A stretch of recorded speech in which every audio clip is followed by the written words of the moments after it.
Hello and welcome to Ironclad Insights. I'm your host today, Eric, and I'm here covering the event in Algonquin, Illinois, where my guests attended. I'm just going to go around. Feel free for anyone to start, introduce yourselves, and what army did you play at the event? I'll go to Ryan first. Hi, my name is Ryan. I usually host Ironclad Insights. I played Infernals at the event. Hi, I'm Travis. I played Necrofactorum at the event. I'm Robert. I played Storm Legion at the event. And I'm Thomas. I played Brimeblood Marauders. All right. So I like each one of the players that attended the event to go over their games, and I'm gonna do in a format of rounds one, then to two, then to three, and then just talk about the game, how it was in round one. I'll switch up the lineup here, and I'll start with Robert. Robert, how did your round one game go? It went pretty good. It was two fronts. So it was a pretty wide scenario. I played Calder into Reznikova, which is probably one of the worst matches I can get as a Storm Legion player. My Calder list is mostly infantry. So that was the Spring Blades part of her feat was really impactful. I had to hang back, was able to fully score uh, the 50 millimeter side, no, the 40 millimeter side. So I was able to get a pretty good scenario lead on that side. However, the feat doing the -2 speed was pretty like it didn't allow me to get uh, deep into his list. It was a couple bears, Strix, starved, pair of primevals, I believe. Um, so yeah, it was a pretty solid list. It was I ended up winning on Death Clock because I went up on points, but then I just contested as much as I could and made it so he couldn't really go for my caster to come back from it. And he was starting to run out of models. He lost the Strix, he lost a Primeval.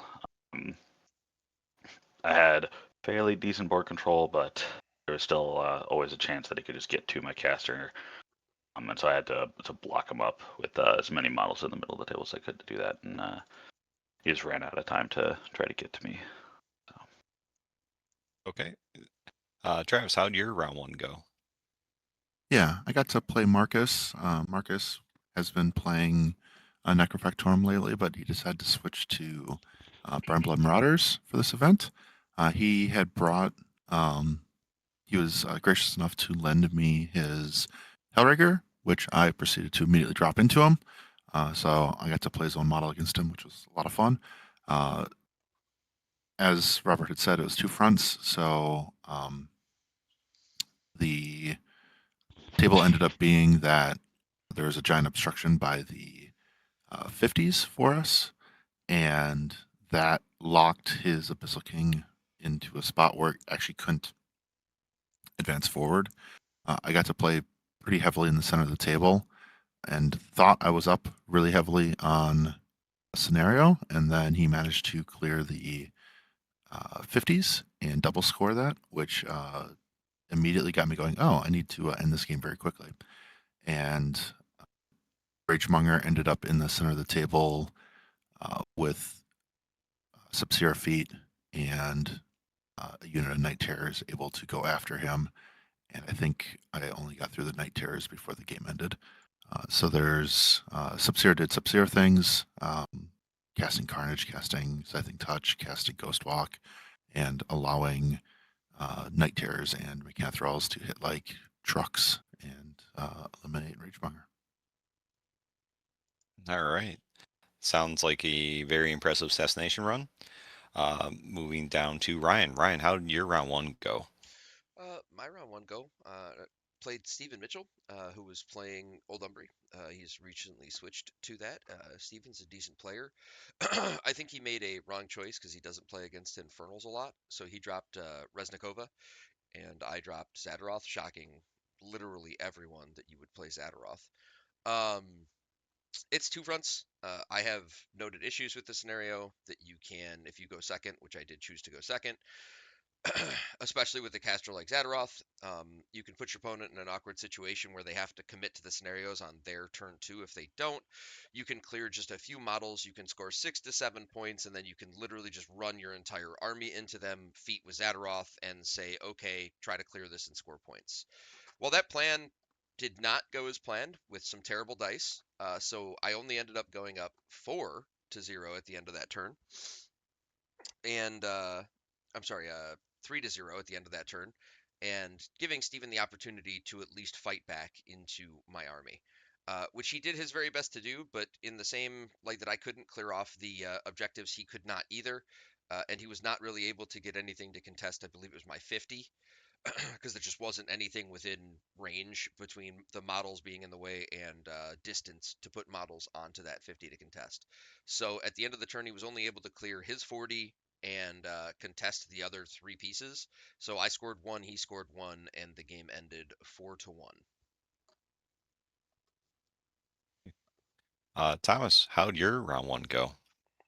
I played Brett, who I've played before, but he played Shadowflame Shard and dropped Nixian into my Shadow Tongue.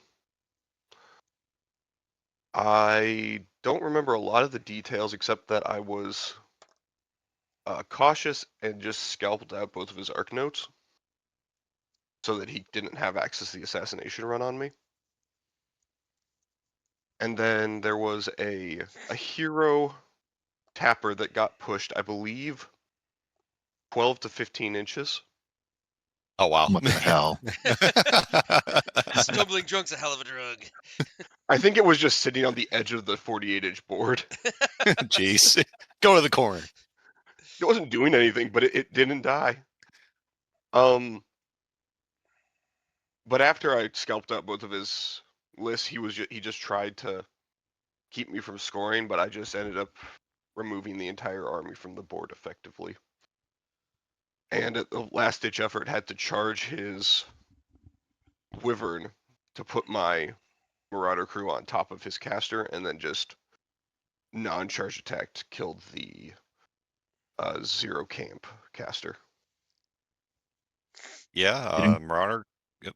Yeah, a Marauder crew will definitely do that if they get on top of a caster.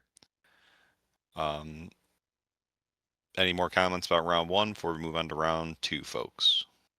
To say, for based off what Thomas is saying, killing those arc nodes in the Nixian matchup is so important to make that like just hard for the Shadowflame player. Oh yeah. I also think it's equally important to kill all of the arc nodes in the Shadow Tongue players list. If you do that, I think you have a real advantage. So just table them. Yeah, Exactly. I was like, that's an option? When? I was about to say. All kill right. 100 army points to your opponent, you probably won the game. Yeah, you probably win the game, man. Come on now. True. Fair. All right, folks. We're going to move over to round two. So we actually had two of our guests play against each other in round two here. So I would like to go ahead and start with the two players that didn't play against each other. So we'll start with Thomas here, then Robert, then we'll talk about Travis and Ryan's game for the third game of covering this round two. So Thomas, let's go over your round two game. It was very short. Let's just put it mildly. I Okay. played Shadow Tongue again into Athena to borrow. Yep. And Jared made the mistake of only putting one jack in front of Athena. Mm-hmm. Gallows time, baby. So Oh, yeah. I flew Sully forward, gallowsed the general to the side, and then gallowsed Athena forward 5 inches so I could charge the general and then get a full 5 Marauder crew onto her. Thomas, with zero camp. Yep. I'm noticing Thomas, a I don't theme know. here. Yeah, Thomas with Shadow Tongue. I don't know how he does it. Gallows just- time, baby. Just always Overcharge. gets those assassination runs going. I don't know how he does it. We need to get Ugh. a logo. Like maybe I'll work on that. We need to get you a logo made, Thomas. That's like the Miller Lite time, where it's like Miller Lite time, baby. It's just, but it's Gallows time with Shadow Tongue, like with a beer. I don't know why. I feel like I need this in my life. All right. So Thomas assassinated the opposing caster in that game. So let's move on to Robert. Robert, how did your round two go? Yeah, so I played against Justin Lewis. He played Dectus. I played Calder. This was on best laid plans, which I guess the scenario didn't really matter for Thomas's game, but it did for my game. Um, Wait, there so was a we had best scenario in laid that game? plans. Oh boy. Exactly. Um, so we played best laid plans. He played Dectus. I played Calder. So obviously I outthreat him pretty significantly. And so he knew he was going to have to try to just take whatever my alpha was on his face. There was a nice uh, forest in the middle of the table, I believe, between the 50s, which was nice for me because Calder has bird's eye, so I can have my jacks charged through that forest without worrying about it. Wait, Rob, are you trying Um, to say that the 50s didn't go away in your game? no, they didn't. The caches went away. It was really nice. That's Wow, high scoring Judge, game. Let's go. Judge. They're cheating. Yeah, but the caches went away. He he tried to come forward to contest as much as he could, but in doing so, because his threat ranges were shorter, he had to just walk basically his entire army into my threat ranges. And so I was able to charge pretty much like a very large portion of his army. Um, I I did struggle to remove some models. Or to finish off some units rather. I only ended up killing 35 army points. But it was mostly there was like one model left in a unit. And so I mostly killed his units. Um, yeah, and I was able to use Thunderous to slam models off of, or like out of contesting objectives into Mechanothralls to kill them. Uh, yeah, and I ended up scoring. The scoring ended up being 9-1. Oof. So yeah, That's he what couldn't happens come when back on 50s the don't go scenario, away. and yeah, he couldn't come back on the scenario, and I was able to clear his 50, clear his 40, double score both of them, um, and yeah, like I wasn't able to score a ton the first scoring turn because he was able to like stand just at the edge, to make me have to commit like one model that I didn't really want to clear it. So I scored I think 1 point my first turn, and then uh, a lot more after that. So yeah, All it was right. pretty decisive on scenario. So now at this point, both you and Thomas are 2-0 in this tournament. Correct. Now we go into the game that Travis and Ryan had this round. So both of you feel free to talk about how your game plan was going into the game, how everything played out in it, and go ahead. Let's hear it. So the biggest thing that happened immediately is we had to discuss what the obstruction that was literally hanging out between or next to the 250s would impact the game, and it turns out that obstruction would really impact our game Very much so. overall. So there was one of the cricks, that giant like Clawed foot hexagon, cylinder. yeah, the hexagonish cylinder building that my manufactory has that you can buy and print.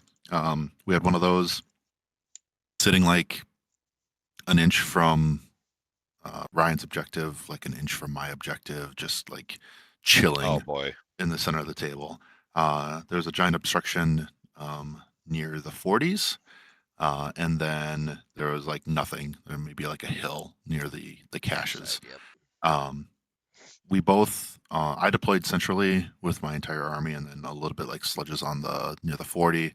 Um, Ryan, I believe you deployed pretty centrally, but a lot of units pressure on the 40 side. Oh, it's super heavy to the right hand side where the 40s were. I left a unit of I can't remember. I'm in my own army. The Sword Bros, the spellcaster sword guys, over to the left Dark hand side. Sentinels. Dark Sentinels. And then I decided in my infinite wisdom, you know what? he doesn't really have anything over there. I'm not going to put that unit of Dark Sentinels, and I even committed more to the right-hand side and left a unit of cultists over on that left side because I was that The confident. cash. Yep. So it's I believe this came down heavily to who won the die roll. I don't remember if I won the die roll or not. You did. Uh, You won the die roll, and I chose to put the 40s on the side with the house because I thought it would affect you. yeah, yeah. And So the Ryan and ended the up going building was more on first, your side.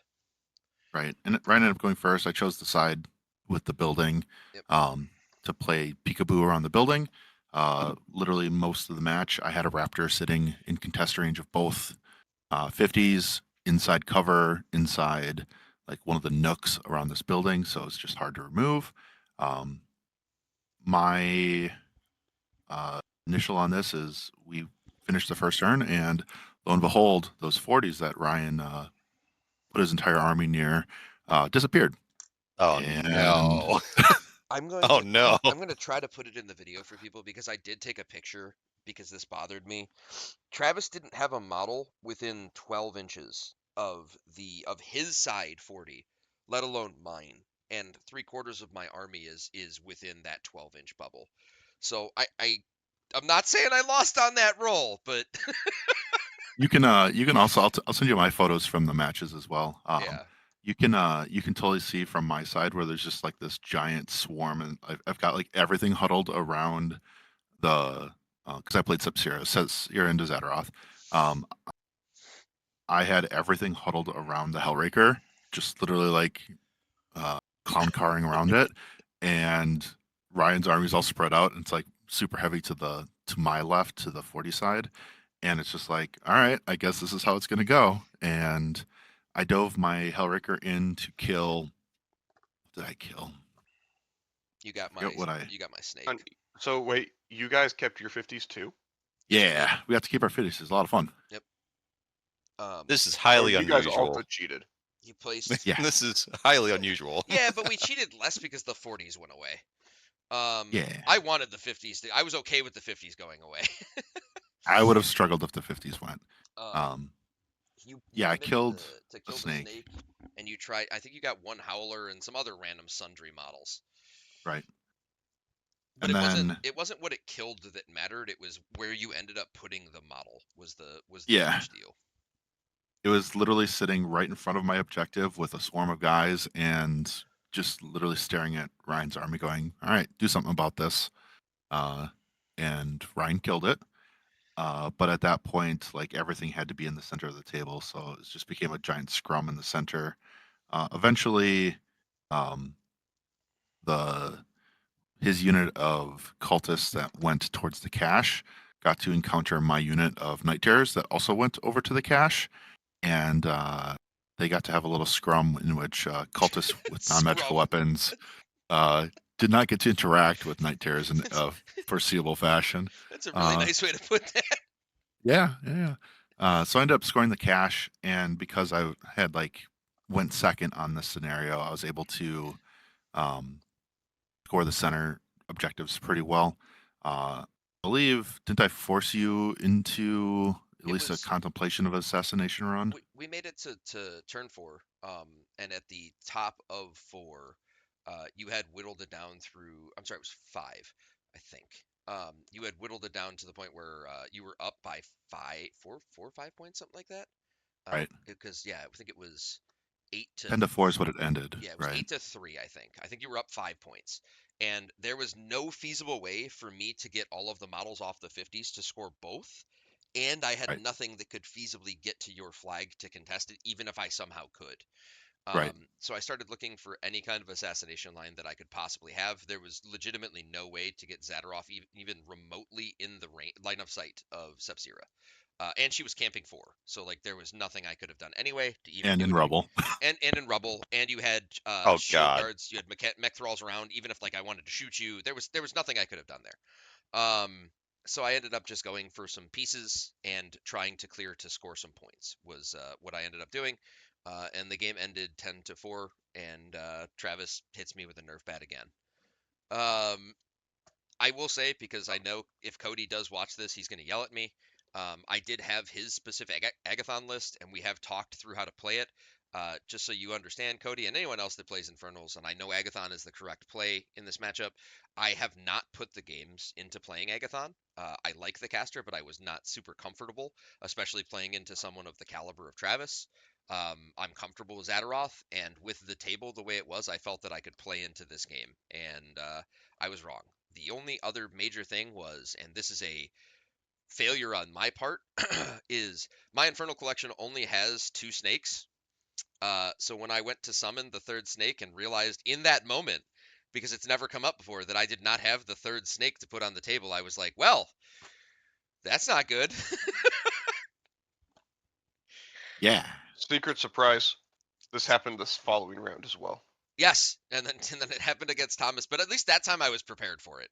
So, no, but Spoiler alert. Travis did end up getting there 10-4 on scenario, and even in that situation, if it hadn't gone that far, he had 88 scenario points to, or sorry, I'm sorry, not scenario, 88 army points to 52 army points. Um, so it was ugly anyway. Even if I had found a way to contest again, he just whittles down my army more and then sits and stares at me. So Turns Okay. out Subsera is real freaking good. yeah, it turns out a Yes. 25-point Hellraker, 25-point Colossal is real, fair and balanced. Maybe it sees something in January. We don't know. All right. Let's go into round 3. So right now we have 3 of our guests that are 2-0, and It we have one that is 1-1. it has to be said, every time, and I'm not the one that said this, I'm just repeating it. Every time the Wisconsin guys come to one of our events, you stop the tournament when we're going to the undefeated rounds and you're like, wait a minute, there's 3 undefeateds. Who are the 3 undefeateds? I wonder. Hey, now.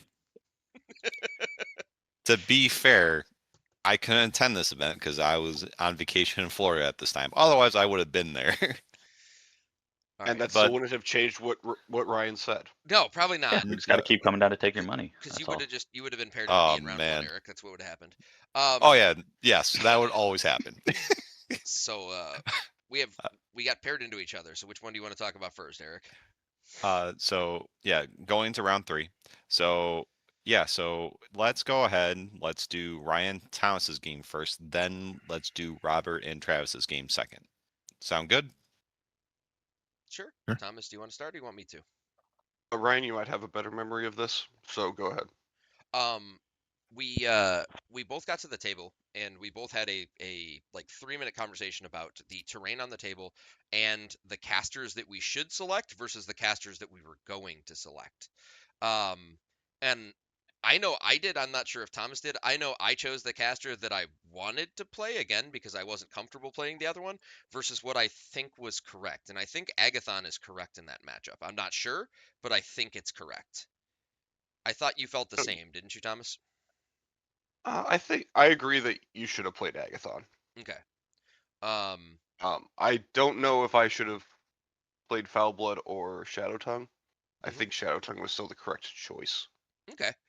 Um, so Thomas and I played this game extremely cagey, and when I say extremely cagey, it was trench warfare. So there's a lot of the cover and blast resist that we get to use, but unfortunately, my caster cannot be affected by that. But there was a handy little trench and a wall on my side of the table that I was able to use, and I did win the roll and choose to go second on trench warfare with Zadaroth, which is really weird. Um, but because of the table side, we both agreed that there was one side that was superiorly advantaged to the other as far as terrain went, and I took that side. Um, Most of the game, we just kind of cagily stared at each other until I think it was turn 3 before we actually really started trying to kill stuff. Thomas, um, he did really well, forcing out the Umbral Guardian, forcing me to use my Umbral Guardian so that I could not stop eventually a tongue pull from the frogs. Um, but again, I played decently cagey behind some cloud walls, which unfortunately trolls struggle with. I kept walking my stalker in, my snake in, poking a couple things, and then using rites of passage, and then at one point the hit and run card to get the model out. Um, and just tried to play as cagey as humanly possible, still playing in scenario. Eventually, I put Thomas in a situation where Thomas had to go for where he felt, I shouldn't say, I don't think in that situation you had to, but he felt that he had a pretty decent assassination run. I was up on scenario, but there was ways he could go about clearing it and staying in the game, but he felt that that was his best play left, and unfortunately it didn't get there. If you want to walk through what it was, Thomas, you are more than welcome. It was just I felt like I was on the back foot the entire game, regardless of how Ryan interpreted it. Yeah, the snake thing really was difficult for me to handle. On Soul my Stalker. left-hand side, yeah. Okay. Just because I couldn't quite get there, distance-wise. Yep. I just kept I walking could down and have picking stuff up. Good. I could have done like what Ryan and I talked about after the game, which was just heavily commit further onto the right-hand side. And it would have been a much different and much elongated game. Mhm. And it could have ended up forcing us into a round 4 if it had gone differently. Could have. I'm not saying it would have. Yep.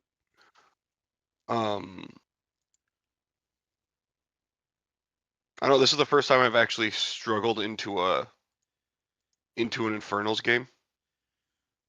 So Well, that was a very different change of pace for me. that makes me happy. Not that you struggled, obviously, but that I put you in that situation.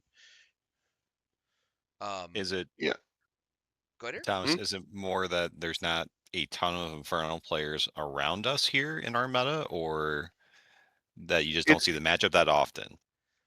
it's that people play Zadaroth and expect you to not be able to do anything into it. Okay. But the amount of hit fixing Brinebloods brings, Zadaroth doesn't feel as impactful as it does into most other matchups. I can get to reliably mat 11 and not without much effort. Yeah, the feat doesn't feel super strong into him. It's the other, like, it's the package of things that she has, and that's why, in knowing that, I thought maybe I should have played Agathon in the matchup. But again, I wanted to play the comfortability pick because I just don't have enough reps with Agathon. The feat was still somewhat impactful, but more so because Thomas rolled absolutely terrible dice. Than I than did. um, yeah. So, what about you guys, Travis? What happened with your game? So Robert and I got to play Trench Warfare, which is probably my favorite scenario in the game because cover for leaders is fantastic, especially hanging out in the This middle means of the Sub-Zero table. can't die. Yeah, Sub-Zero is amazing in this scenario. Fair and I balanced, do I guys. love played this Fair and scenario for balanced. I played Sub-Zero all day long because Because Sub-Zero is fair and great. balanced, guys. There was a pretty open-ish table that we got to play on. There The was middle an of the table didn't really obstruction. have much in it. Right. There's a forest in front of Robert's 40, an obstruction in front of my 40, some quicksand near my 50, and like some rubble near Robert's 50. Our scenario train was a forest and a burning earth cloud. So it just was kind of like weirdly interesting in that regard. I played heavily onto. I find in trench warfare you end up playing heavily onto your side of the objectives. So I played basically between my 40 and 50, deploying nearly 90% of my army on that side. I got lucky in this matchup in that Robert nearly killed my sludge thralls. Was it turn 2? You basically evaporated Yeah, it was most of the turn unit. 2. He tried to kill all 3 sludge thralls, and then I believe you kept one guy out of the charge into the sludge thralls, and one of the explosions of a sludge thrall killed a storm guard or a storm. What Yeah, the you hell are they rolled an called? 11 to Killed the kill one of cav my model. horses. Right, Yeah, kill so one of the you'd cav put guys. them on your side of the forest, and I was able to advance my Black 13ths in such a way that I was able to get a line through like a short enough part of the forest to see them, And and I then was able to slam have them. Glover, slam one out to the side from behind the forest, so my cav could actually see them to get a charge in the first place. Um, and the Black 13th knocked both of them, both the two that were contesting the scenario train out of the train. And so I sent my cav in to try to deal with that. I was able to kill 2 of them, but the second one took out uh, 2 of my horses, I believe. It took out one horse and hurt the other one really badly. That's right. I had 1 box left on the other horse. Yeah. Right, but that one horse that died was the important one that had to die because otherwise I lose all of those sludge thralls. Yeah. Instead, I get to sit in a situation where I have one sludge thrall that now on my next turn I can contest the objective and summon both of the other sludges back. So it ended up being that I had a unit of night terrors slam over there to kill the cav, and then my sludges run up and interact with his 40 at that point. The 50. Or the 50 to try to keep the game alive for what I was working on. And then we got to play the Hellraker into his massive infantry on my my low 50 arm single side. wood infantry. Yeah. In which the Hellraker got to do great, glorious things because Scything Touch plus Death Swarm Head is really good at killing Signar infantry if you can make it there. So I ended up killing his heavy on that side, killing some of the calf models, scoring my 50, and contesting and scoring. I think I scored the first turn. Your Burning Earth. So like he scored did, my yeah. scenario train, then I retaliated, scored my 50, scored the scenario train, and started contesting. And so we had like this engagement going back and forth on the matchup. I ended up losing my Hellraker to 2 Stormguard or Storm. Yeah, Stormguard. the Yeah, Stormguard 2 units of Legionnaires. Stormguard. Yep. It was that was the turn that lost me the game. I took so much time trying to figure out how I was going to actually be able to deal with the Hellraker that I had almost no time left on the clock after it. Right. Because like after that turn, I removed the Hellraker. You had it looks like a unit of Night Terrors left, a couple of units of Necrosurgeons, ILC, your caster, and a chicken, and 1 Fury. So like I was Yeah. able to clear out A lot of most stuff. of your army. I just didn't. I ran out of time to be able to actually like clear the scenario train that I could score again. I left 1 guy in there, so I wasn't scoring that. And yeah, I just ran out of time at the end there to keep interacting with your models, unfortunately.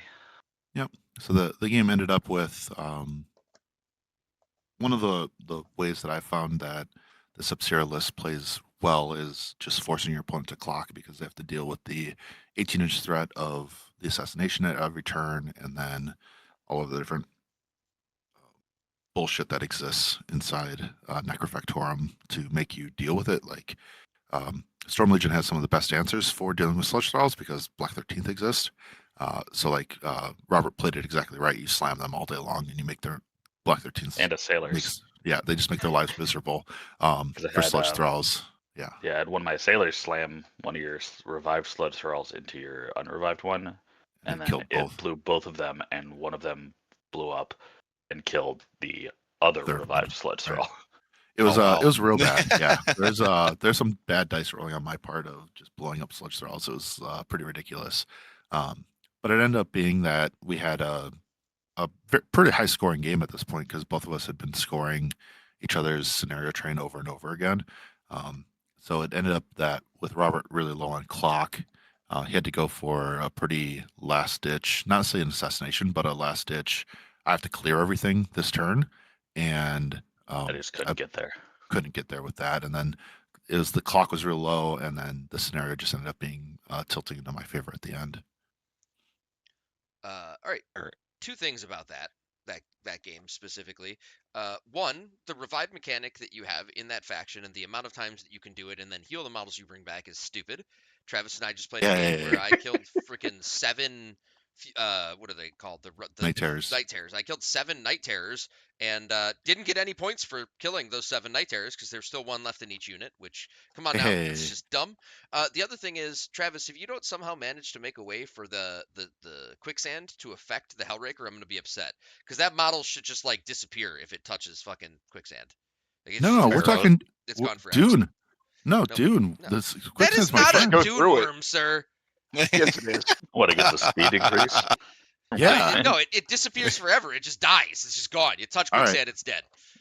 All right. Fuck your 2026. fuck your 25 point If model.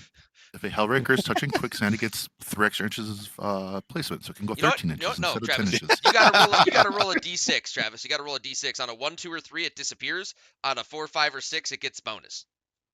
Oh, So the quicksand disappears on 1, 2, or 3, or 4, 5, or 6. I get a bonus for Hellraker. I'm cool with this. I'm so good with this. Hilariously, if the quicksand uh, had disappeared, that would have actually helped me significantly. Oh yeah, that quicksand was a menace for you. The quicksand was like significantly helpful for you because it meant that I had to wait for your Hellraker to come into me to be able to interact with it.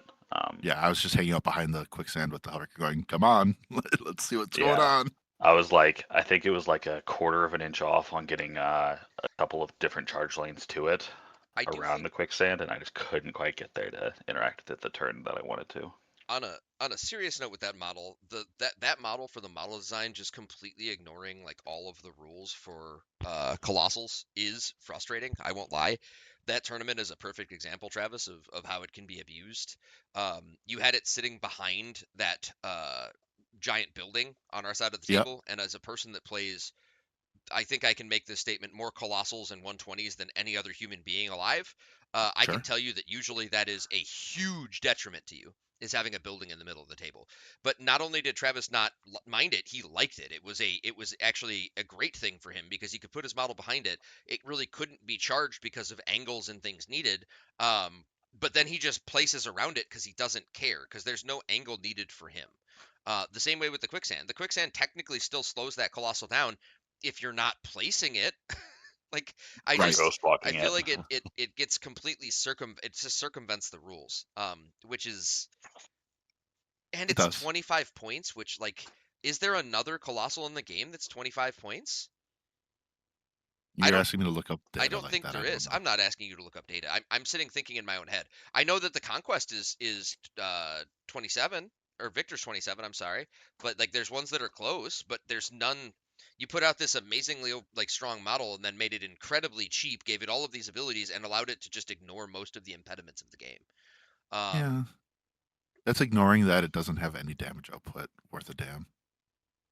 Except, What? you know, the +6 swing your army can give any What? model. It is literally, if you look at most other colossals or most other gargantuans, they have a higher base damage output than the um, Hellraker ever will. I have a POW 19 weapon. Most others, as my good weapon, I have a POW 19 weapon. Most other colossals have a POW 20 or POW 22 or POW 23 weapon Sure. to initiate their melee attacks with. So Mhm. like, there's a level where, and this is something that I discussed a lot with the SFG team during the development of the Hellraker, is the defensive measures of a Hellraker outweigh its offensive capabilities by um, quite a lot of time, and it's a struggle with the Hellraker to get its points worth of value. Um, Often because you have to take the barb nets to get good ranged output, and you have to take the spray head um, to get the damage output that's necessary for it to be a gun platform. Versus a lot of the other classes that just can kind of be gun platforms and just do their thing. I, The other closest class I can think of that's close in value is the Prime Conflux with 26 points. yeah. I agree with you, Travis, that the ranged output of that colossal is negligible. But just the utility that it brings with, and again, not that it threats super far, because 13 is not insane. For a colossal, it's really, really good when most colossals threat 10 to 11. But it's the vectoring that it can do, right? And the ability to put Sure. Ghost Walk on it, and the ability to get I think it's only a +4 power swing for it, Rob. I don't think you can get to +6 because Power of Death doesn't work for it. But even then, it can get to that power You can 23. technically with a Viscerus, you can if you Sure, put redline on it. sure, But sure, sure. I'm Yeah, you have sorry. to do a lot to get it. You have to do a lot to get the plus But six. Normally you it's can plus 2 or plus 4. consistently, yeah, it's at least +2, more often +4. That you're getting to if you're planning on playing around it. And I get it, you have to pay for the support models that you're bringing with that, but so does every other faction, and you're probably bringing those support models anyway. So making the argument that it's POW 19 is kind of a straw man argument, in my opinion. No offense, Travis. But like, You just put Scything Touch on it, which is a really easy spell to have out there that you just upkeep for free because you have free upkeeps, and you have this giant bubble from this model that can place anywhere within 11 inches of itself and have this Scything Touch bubble. And I say place anywhere, I get it. You have to clear a spot for it to land, blah blah blah blah blah. That's every colossal. But I think the damage output is the most limiting factor of it is crazy. If that's its biggest issue, then it's still a really strong model. Again, especially at 25 points. Beyond, but I All right. rambled on that enough. I'm sorry. To the main topic now. Hmm. Again, I love side tangents, but we got an itinerary to maintain. Um, so how the placements worked out with this steamroller is Travis took first, Ryan took second with his strength schedule, then Robert took third, and Thomas got sixth in the tournament here. So let's go over some of your guys' favorite interactions in any one of your games if you want to highlight it, or if not. Um, let's go ahead and start with Robert. Robert, what was one of your favorite interactions? It could be any of the games that you had. Yeah, I mean, I think for me, my favorite thing that happened was just frustrating Travis so much by slamming that sludge thrall into the charge line of my cat. That was That was annoying. it's always fun to see Travis get frustrated over momentum. Yep. All right. Travis, what's your favorite moment or interaction with anyone during the tournament? Um, I think the just realizing during game one, normally I'm pretty good about doing this, is looking at the table, discussing all the terrain, and being like, hey, this is what everything's going on. And then during game one against Marcus, both of us were like, hey, we need to be able to measure through this giant Madrek statue. So the Madrek statue that came out through my mini factory, through that Mm. one printed there, it was sitting directly between the two 40 mil objectives in match. I'm like, I need to know if I can like sit in the nook in front of the statue to be within 3 of his objective. And as we're like trying to proxy the terrain feature out to be able to get a measurement, we lift up the clock and surprise wall appears underneath the clock. As Okay. there's a terrain feature that I was not there. That was there the entire time. We were just not aware of it. It's also too close to. There's multiple obstructions too close to each other, so it was like, well, whatever. But it was really funny that Marcus and I were just like, oh, hey, look, a wall. Can't see that. I I'm gonna put the picture in there, Travis, so people can see. But one of the pictures that you have where you both have gone, I'm guessing it's like your turn three, or I'm sorry, turn two. You can actually see the lip of it sticking out underneath the clock, and I'm going to Right. highlight that for people. Yeah. There's a By the little way, bit you surprise wall.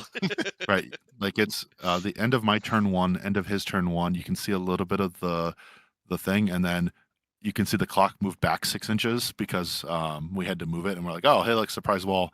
And then we played it right for the rest of those. So that was really amusing to me. I Okay. think this is where we cue the like a Pokemon battle entry music when the wall appears. It does mean that I picked up a clock every single scenario of the rest of them to make sure there's no walls underneath of them. That's fair. There's I no think that walls wall was underneath this gone for the clock, next is there? round. I think that wall was gone the next round because that's the table I played on, and there was not a wall there. Yeah, it's too Are, close to the obstructions, so the wall probably moved It did. somewhere are you else. are you sure it wasn't underneath the clock, Robert? I think we put the clock on the other side of the table. All right. Ryan, what was your favorite interaction throughout the tournament in any of your games? I decided in my infinite wisdom to go away from the norm of the Zadaroth lists. And part of that is because I don't own a Linda model. I'm trying to resolve that issue, but it's not an easy model to find. The other part of it was I really am intrigued by Crow's Cutthroats. I think they're better than given credit for, and in the current Steamroller, I think having an ambushing unit, especially one that actually has some decent output, is a really strong thing in the game.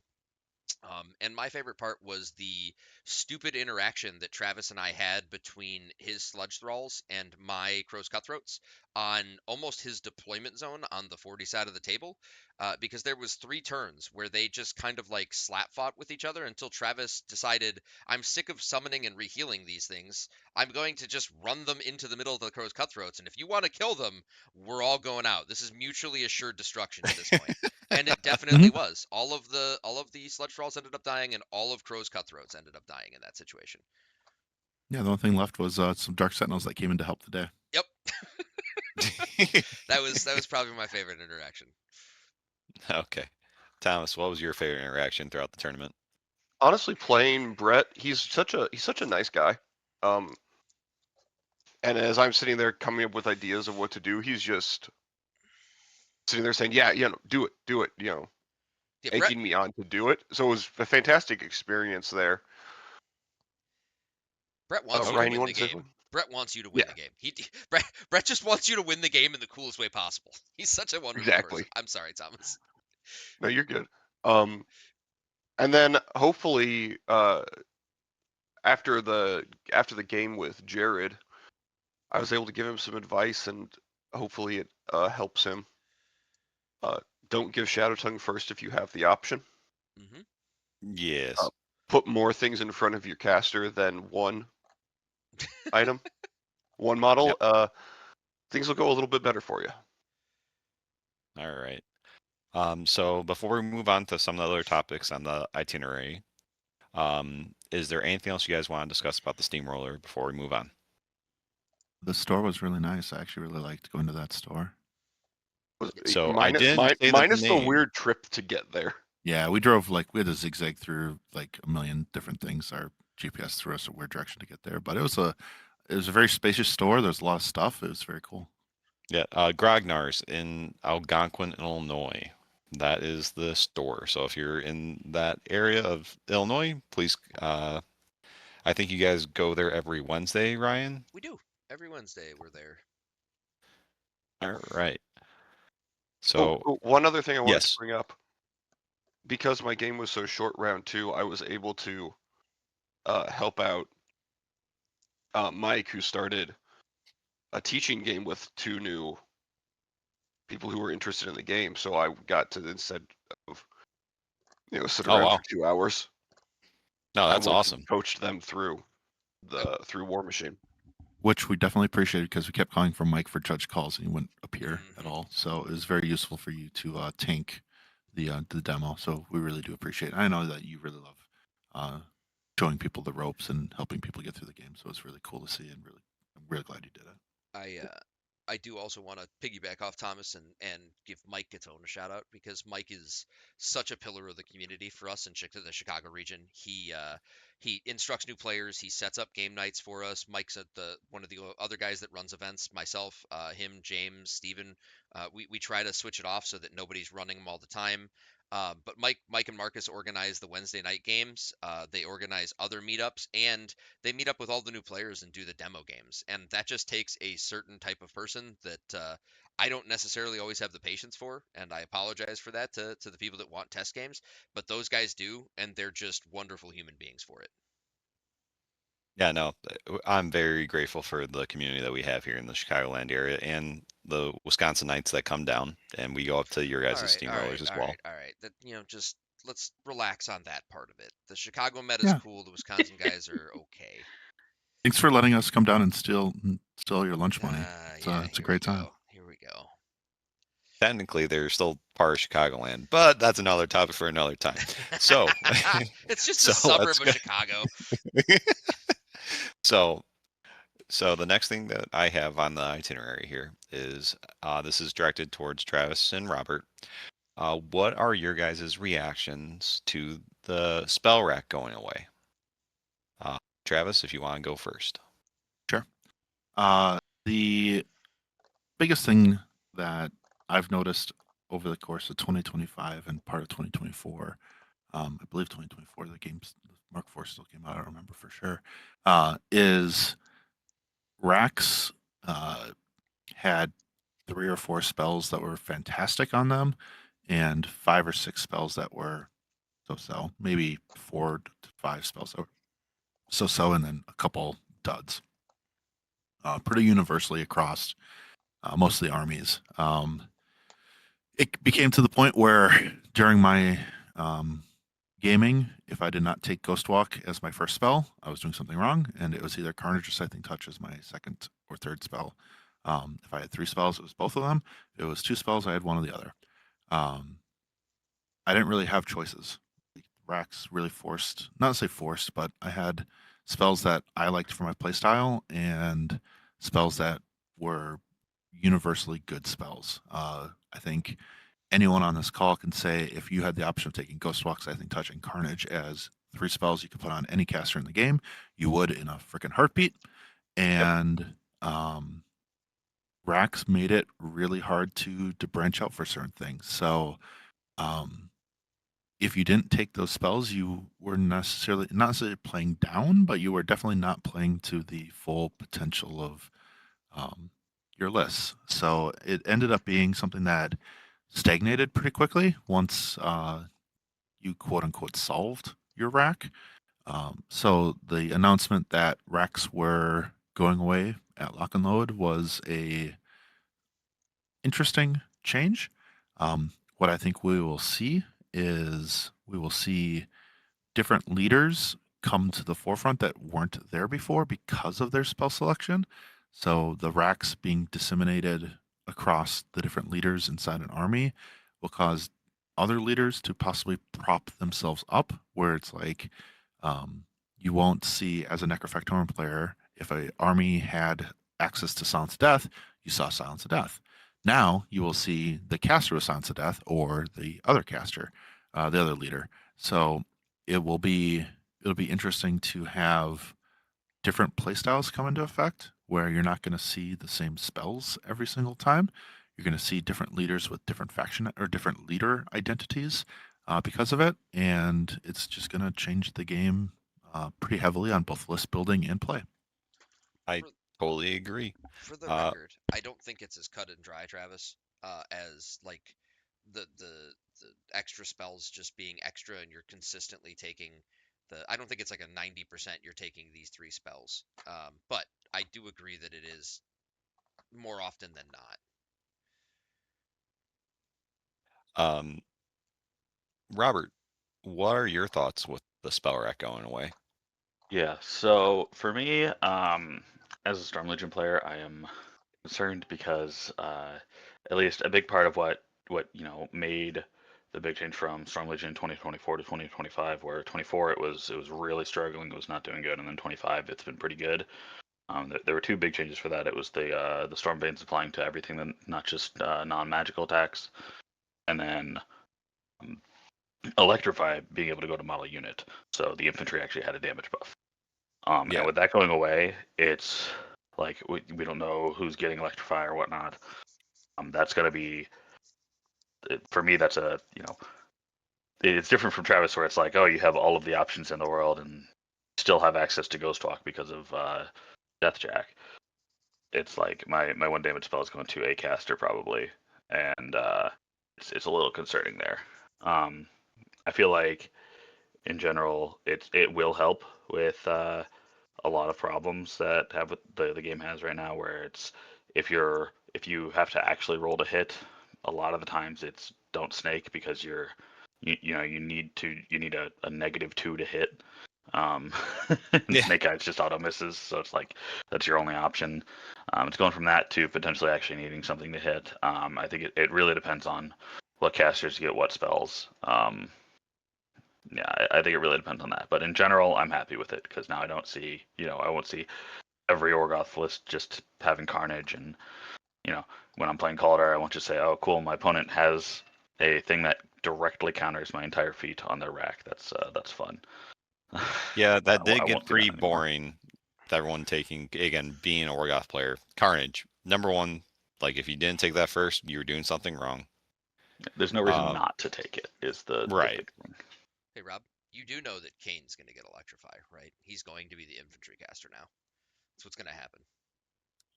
Oh I God. would be okay with that. I'd be okay with that. All right. All right. Moving down my little list here, what is something that everyone's looking forward to for next year for War Machine? I'll start with Thomas. What are you looking forward to for next year for War Machine? Two things.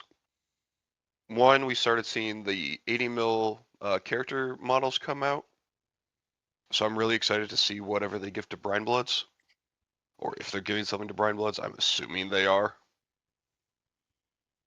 So I'm excited to see what strange sea creature I get to put on the table now.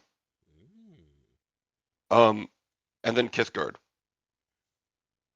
You Yeah. know, we have Vietnam trolls coming. I'm here for it. Yes. Yep. Oh man, them ambushing from anywhere on the table is going to be very annoying for me. I think it's Um, going to be very. I think it's going to have a similar experience to what we saw with Gravediggers. mm, That skill floor is going to be incredibly high. oh, absolutely. Ryan, what is something that?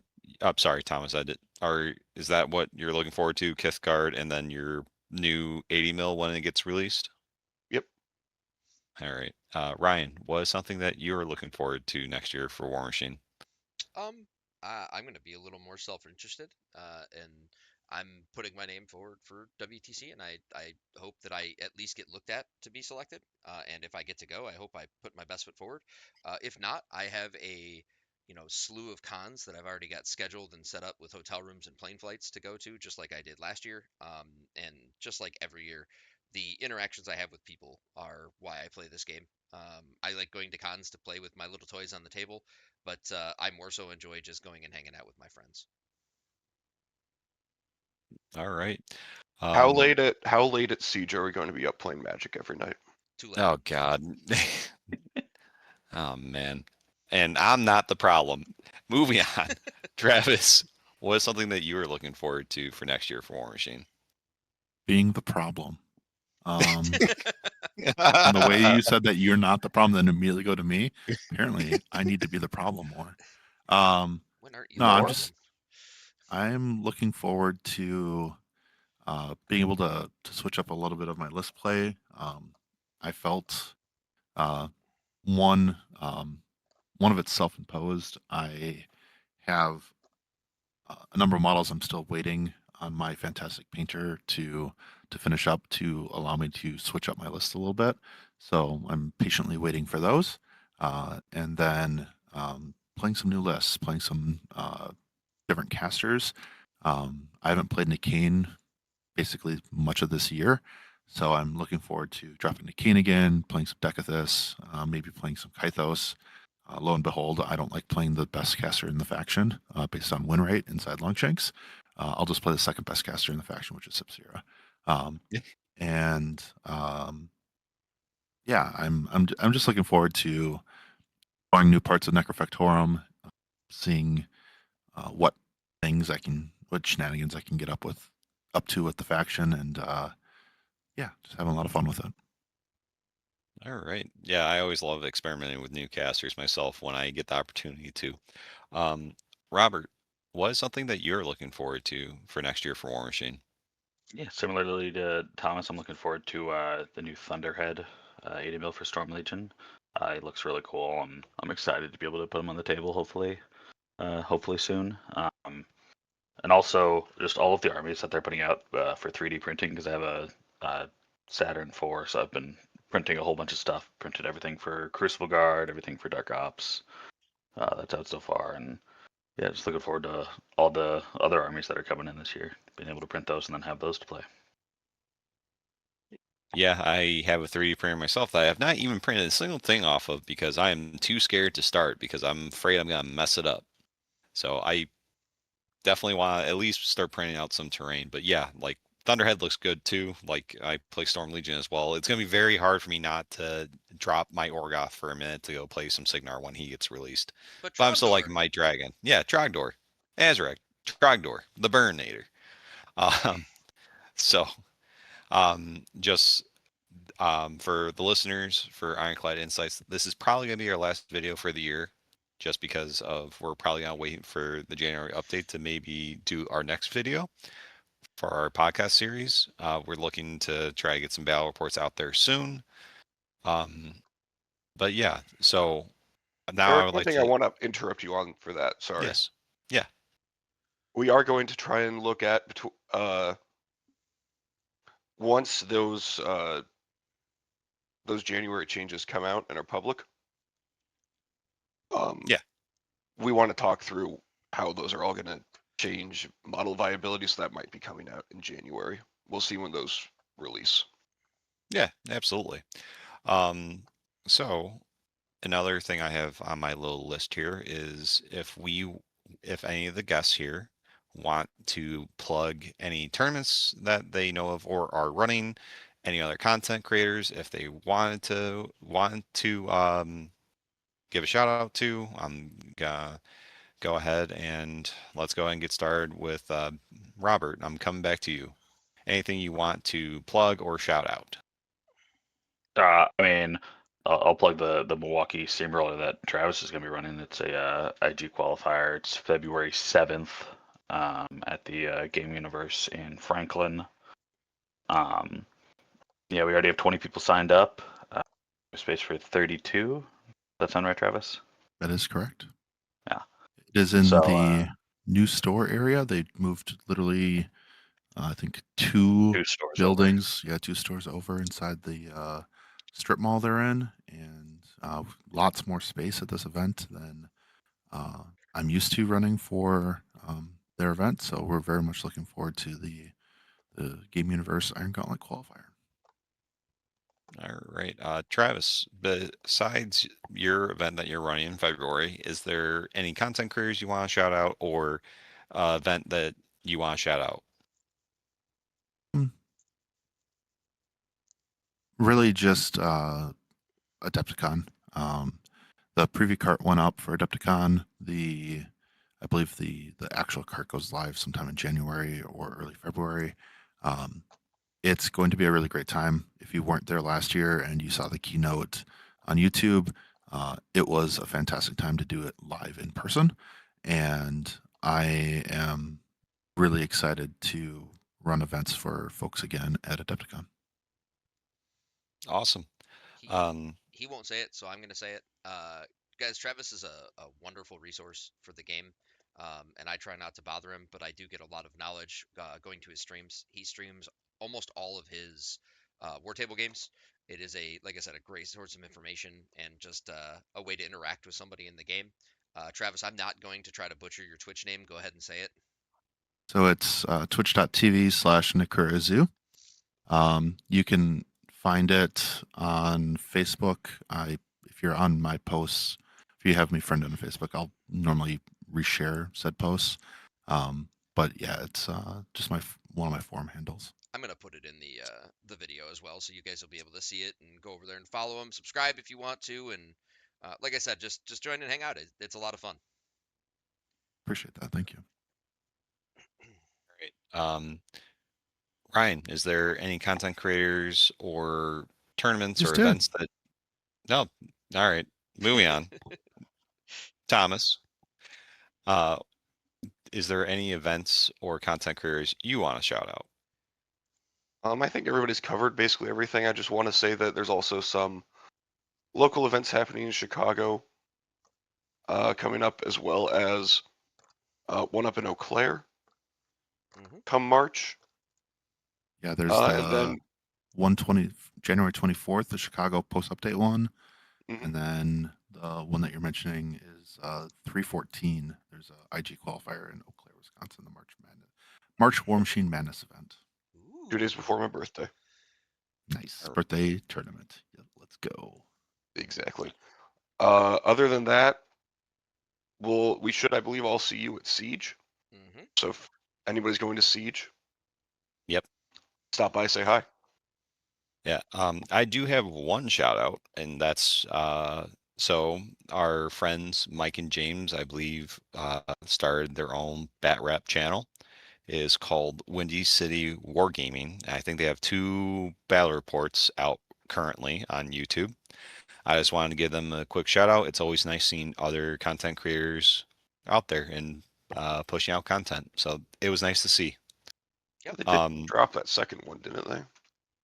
yes, I think they dropped a Kyrax versus a Viserys battle report, so that should be interesting. My boy. Yeah. All right.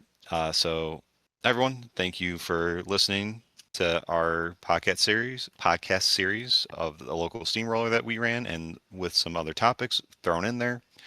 Uh, this is Eric with Ironclad Insights with the gang signing off.